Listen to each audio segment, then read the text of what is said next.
우리 함께 하나님 말씀 보겠습니다. 이사야 37장 1절에서 20절입니다. 오늘 저와 여러분이 함께 묵상할 말씀은 이사야서 37장 1절에서 20절입니다. 같이 읽겠습니다. 히스기야 왕도 이 말을 듣고 울분을 참지 못하여 자기 옷을 찢고 베옷을 두르고 주님의 성전으로 들어갔다. 그는 국내 대신 엘리야김과 서기관 셈나와 원로 제사장들에게 베옷을 두르게 한 뒤에 이 사람들을 아모스의 아들 예언자 이사야에게 보냈다. 그들은 이사야에게 가서 히스기야 왕의 말씀이라고 하면서 이렇게 말하였다. 오늘은 환난과 징계와 굴욕의 날입니다. 아이를 낳으려 하나 낳을 힘이 없는 산모와도 같습니다. 주 그대의 하나님께서는 랍사게가 한 말을 다 들으셨을 것입니다. 랍사게는 살아계신 하나님을 모욕하려고 그의 상전인 아시리아 왕이 보낸 자입니다.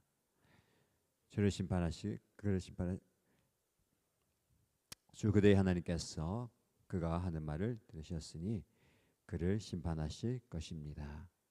그대는 여기에 남아있는 우리들이 구원받도록 기도하여 주십시오. 히스기야 왕의 신하들이 이사야에게 가서 이렇게 말하니 이사야가 그들에게 대답하였다. 그대들의 왕에게 이렇게 전하십시오. 주님께서 이렇게 말씀하십니다. 아시리아 왕의 부하들이 나를 모욕하는 말을 네가 들었다고 하여 그렇게 두려워하지 말아라. 내가 그에게 한 영을 내려보내어 그가 뜬 소문을 듣고 자기 나라로 돌아가게 할 것이며 거기에서 칼에 맞아 죽게 할 것이다. 랍사게는 자기 왕이 라기스를 떠났다는 소식을 듣고 후퇴하여 림나를 치고 있는 아시리아 왕과 합세하였다. 그때 아시리아 왕은 에티오피아 왕 디르하가가 자기와 싸우려고 출전하였다는 말을 들었다. 그는 이 말을 듣고 히스기야에게 사신들을 보내어 이렇게 말하였다. 우리의 임금님께서 유다 임금 히스기야에게 이렇게 전하라고 하셨습니다. 내가 의지하는 너의 하나님께서 예루살렘을 아시리아 왕의 손에 넘어가게 하지 아니하실 것이라고 하여도 너는 그의 말에 속지 말아라. 너는 아시리아 왕들이 다른 모든 나라를 멸하려고 어떻게 하였는지 잘 들었을 것이다. 근데 너만은 구원받을 것이라고 믿느냐? 나의 선왕들이 멸망시킨 고산과 하란과 레셉과 들라살에 있는 에덴족을 그 민족들의 신들이 구해낼 수 있겠느냐? 하마세 왕, 아르바세 왕, 스발와임 도성의 왕, 그리고 헤나 왕과 이와 왕들이 모두 어디로 갔느냐? 히스기야는 사신들에게서 이 편지를 받아 읽었다. 그런 다음에 주님의 성전으로 올라가서 주님 앞에 편지를 펴놓은 뒤에 주님께 기도하였다. 그룹들 위에 계시는 이스라엘의 하나님, 만군의 주님, 주님만이 이 세상의 모든 나라를 다스리시는 오직 한 분뿐이신 하나님이시며 하늘과 땅을 만드신 분이십니다. 주님 귀를 기울여 들어주십시오. 주님 눈여겨 보아주십시오. 살아계신 하나님을 모욕하는 말을 전한 저 사내립의 망언을 잊지 마십시오. 주님 참으로 아시리아 왕들이 여러 나라와 그 땅을 마구 짓밟아 버렸습니다. 여러 민족이 믿는 신들을 모두 불에 던져 태웠습니다.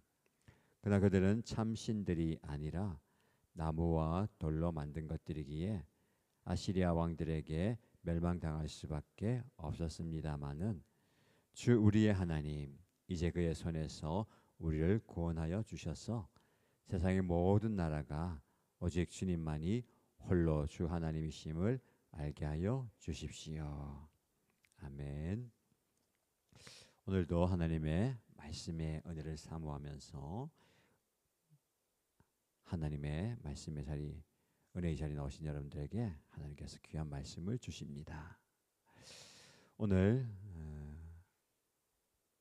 본문에 나오는 히스기야 왕, 국가적인 큰 위기 앞에서 아주 결정적인 선택을 내립니다. 그의 선택이 오늘 저와 여러분의 삶에 어떤 영적인 답을 주는지 말씀을 통해서 함께 나누고 싶습니다. 먼저 1절에서 7절 말씀, 나의 무기력함을 인정하고 하나님의 전으로 나아가는 선택이 나오는데요. 히스기야 왕이 내린 선택, 그것은 자신의 완전한 무기력함을 인정하고 하나님의 성전으로 들어간 것입니다. 1절 말씀 보시면 히스기야 왕이 아시리아 신하 랍사게의 모욕적인 말을 전해 듣고 어떤 행동을 합니까? 그가 이 말을 듣고 울분을 참지 못하여 자기 옷을 찢고 베옷을 두르고 주님의 성전으로 들어갔다. 히스기야는 왕이죠. 한 나라의 수장입니다. 근데 그는 자신이 입고 있던 왕복을 과감하게 벗어버립니다. 옷을 찢었다라고 얘기하죠. 그리고 굵은 베옷을 입습니다. 굵은 베옷을 입는다는 것은 상을 당했을 때에 혹은 완전한 절망 속에서 하나님 앞에 무릎 꿇을 때에 입게 되는 옷입니다. 그는 스스로 해결할 수 없는 국가적인 재앙 앞에서 자신이 아무것도 할 수 없는 무력한 존재임을 이렇게 드러내는 겁니다. 그리고 성전으로 들어가죠. 3절에서 히스기야는 이 상황을 가리켜서 아주 유명한 비유를 듭니다. 아이를 낳으려고 하지만 낳을 힘이 없다. 여러분, 아기가 엄마 태중에서 나올 때가 되었는데 엄마가 밀어낼 힘이 완전히 빠져버렸다는 상태를 한번 생각해 보시면 되겠습니다. 어머니와 아이 모두가 죽어가는 절체절명의 상황입니다. 내 힘으로는 도저히 이 위기를 이겨낼 힘이 없다라는 고백입니다. 오늘 저와 여러분들의 무기력함을 발견하게 됩니다. 세상은 무기력함을 수치스럽게 생각하죠. 그래서 어떻게든 괜찮은 척 합니다. 능숙한 척 포장하면서 살아갑니다. 내 신앙의 역설은 어디서 시작할까요? 내가 아무것도 할 수 없음을 정직하게 인정하고 하나님의 성전으로 나아갈 때에 비로소 하나님의 전능하신 손길이 시작되는 것입니다. 여러분의 힘으로 할 수 없는 그 상황, 아무 힘이 없는 그 상황, 하나님께 나아가서 하나님께 기도해야 될 것입니다. 내 능력이 다 빠져가는 그 힘없는 자리에서 하나님의 능력이 시작되는 것입니다. 고린도후서 12장 9절 말씀에 나에게 이르시기를 내 은혜가 내게 족하도다. 이는 내 능력이 약한 데서 온전하여 짐이라 하신지라. 그러므로 도리어 크게 기뻐함으로 나의 여러 약한 것들에 대하여 자랑하리니 이는 그리스도의 능력이 내게 머물게 하려 함이라. 약함을 자랑한다.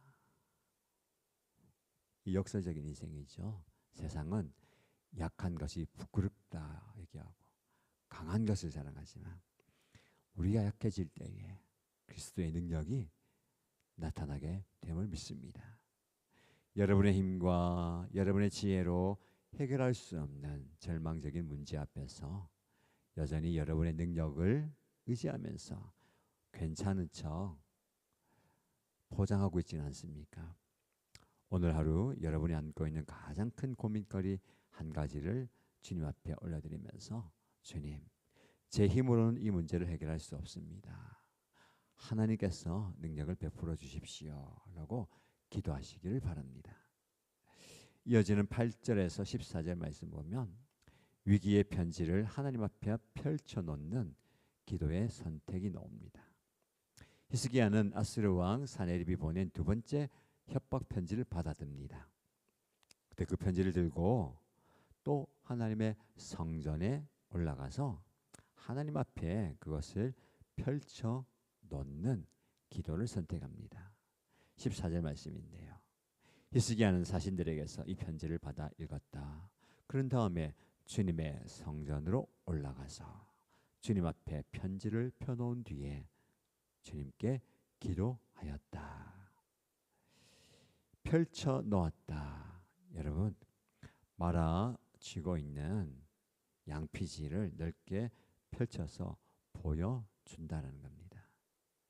히스기야는 모욕적이고 위협적인 아스르 왕의 편지를 보면서 혼자 끙끙 앓고 있지 않았습니다. 그 위기의 편지를 하나님의 보좌 앞에 있는 그대로 넓게 펼쳐 놓았습니다. 저와 여러분들이 살면서 수많은 위기의 위협의 편지를 받을 때가 있습니다. 누군가가 나에게 보낸 상처가 되는 문자, 말 한마디, 은행에서 날아드는 독촉장일 수도 있고요. 병원의 검사 결과지일 수 있고 내 마음을 짓누르는 불안한 여러 가지 생각들, 상황들, 그런 편지들 말입니다. 보통 우리는 그런 편지를 받으면 어떻게 합니까? 그냥 고민하잖아요. 머리를 쥐어짜고 밤새도록 고민하고 어떻게 해결책을 찾을까 전전긍긍합니다. 히스기야는 그 편지를 하나님 앞에 펼쳐 놓았습니다. 여러분, 여러분의 마음을 괴롭히는 문제, 그 협박 같은 상황이 찾아올 때에 그것을 여러분 생각 속에서만 계속 묵상하면 안 됩니다. 그것을 하나님의 전으로 가지고 나와서 하나님 앞에 그대로 펼쳐 놓으시기를 축복합니다. 그래서 하나님, 이 편지를 좀 보십시오. 제 힘으로는 이 상황을 감당할 수가 없습니다. 라고 고백하고 맡겨드리는 기도. 이것이 승리하는 성도의 기도입니다. 빌립보서 4장 6절 7절 말씀에 아무것도 염려하지 말고 다만 모든 일에 기도와 간구로 너희 구할 것을 감사함으로 하나님께 아뢰라. 그리하면 모든 지각에 뛰어난 하나님의 평강이 그리스도 예수 안에서 너희의 마음과 생각을 지키시리라. 모든 일에 기도와 간구로 하나님께 펼쳐 놓으시기 바랍니다. 여러분을 잠 못 들게 만드는 세상의 위협이나 상처되는 말들을 혼자 되새기면서 기도의 자리에 펼쳐놓고 있지 못하고 있지 않습니까? 여러분을 괴롭히는 문제, 마음의 상처를 기도의 자리에서 다 펼쳐 놓으시고 하나님 속속들이 보시고 속속들이 살펴주십시오 라고 기도하는 저와 여러분 되시길 바랍니다. 마지막 15절에서 20절 말씀에 내 안위보다 하나님의 영광을 구하는 선택이 나옵니다. 히스기야의 기도의 핵심은 단순히 개인의 구원이나 개인의 안위를 넘어서는 것입니다. 하나님의 영광과 주권이 온 세상에 나타나기를 구하는 기도입니다. 16절 말씀, 그룹들 위에 계시는 이스라엘의 하나님, 만군의 주님, 주님만이 이 세상의 모든 나라를 다스리시는 오직 한 분뿐이신 하나님이시며 하늘과 땅을 만드신 분이십니다. 20절 말씀이에요. 주 우리 하나님, 이제 그의 손에서 우리를 구원하여 주셨어 세상의 모든 나라가 오직 주님만이 홀로 주 하나님이심을 알게 하여 주십시오. 히스기야의 기도를 잘 보십시오. 히스기야는 단지 나를 좀 살려주십시오, 내 목숨을 건져주시고 내 왕위를 보존해 주세요 라고 기도하지 않습니다. 그의 기도의 중심에는 하나님의 영광이 있습니다. 만군의 여호와, 만왕의 왕으로 부르죠.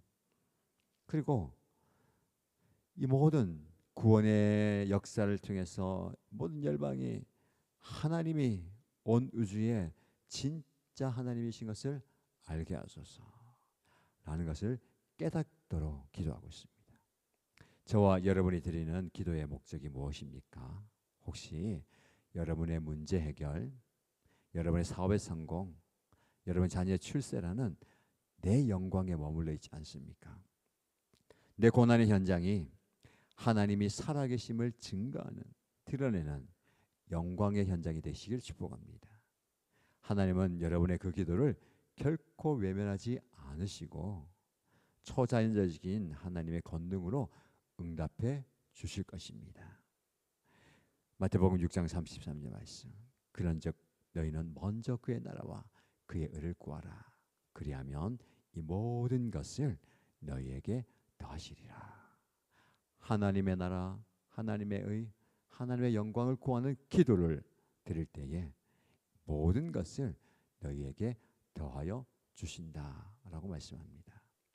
여러분이 드리는 기도가 단지 여러분 개인의 편안함과 문제 해결의 수준에만 머물러 있는지, 아니면 그 고난과 상황을 통해서 하나님의 영광이 드러나길 원하는지 살펴보시기 바랍니다.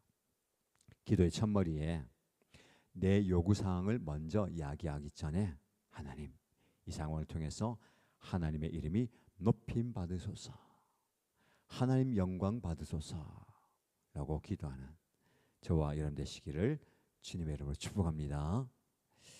우리 함께 기도하겠습니다. 첫 번째 기도 제목드립니다. 내 힘과 내 지혜로 삶의 위기를 해결하려고 했던 교만을 내려놓습니다. 나의 무기력함을 솔직히 인정하며 날마다 주님의 성전과 은혜의 보좌 앞으로 담대히 나아갑니다 라고 기도하겠습니다. 두 번째 기도 제목은 삶에서 찾아오는 위기의 편지나 불안한 마음의 협박장을 혼자 끙끙 앓지 않겠습니다. 기도 시간에 하나님 앞에 온전히 펼쳐놓고 아래는 기도의 사람이 되겠습니다 라고 기도하겠습니다. 교회 공동체를 위해서 기도할 때 우리 교회 공동체가 성도 개인의 안위와 세상적인 부흥만을 구하는 공동체가 아니라 위기 속에서도 오직 하나님의 영광과 그의 나라를 먼저 구함으로 이 세상에 하나님의 살아계심을 선포하는 공동체가 되게 하소서라고 기도하십시다. 오늘 금요일입니다. 각 목장 모임마다 큰 은혜가 임하는 시간 될 수 있도록 기도해 주시기 바랍니다. 우리 함께 공동의 기도 제목과 개인의 기도 제목으로 기도하겠습니다.